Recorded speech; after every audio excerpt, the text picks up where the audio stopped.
Suasana duka mendalam menyelimuti rumah duka almarhum Bustamam, kurir paket barang online yang dibunuh di Aceh Timur. Tangisan pun langsung pecah ketika anaknya yang masih bayi mencium jenazah sang ayah untuk terakhir kalinya. Dalam rekaman video yang dibagikan akun Instagram seputar Aceh, tampak detik-detik momen sedih itu terjadi. Sebelumnya, jasad Bustamam sempat dibawa ke RSUD Umum Langsa untuk dilakukan autopsi.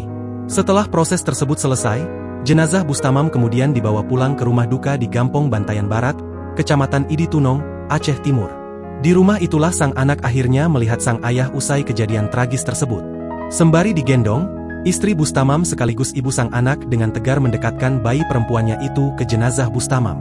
Ia berusaha membuat sang anak mencium sang ayah untuk terakhir kalinya. Usai mencium sang ayah, bayi perempuan itu pun langsung menangis, membuat keluarga lain yang turut berada di rumah duka itu pun pilu menyaksikan kejadian itu.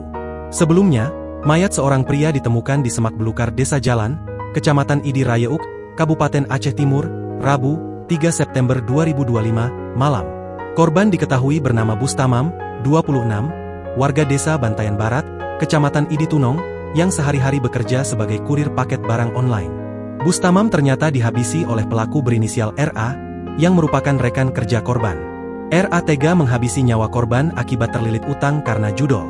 Kapolres Aceh Timur, AKBP Irwan Kurniadi, saat memimpin konferensi pers di Aula Bhara Daksa, Kamis, 4 September 2025, mengungkapkan, pelaku nekat menghabisi Bustamam karena membutuhkan uang untuk menyetor ke perusahaan tempat ia bekerja.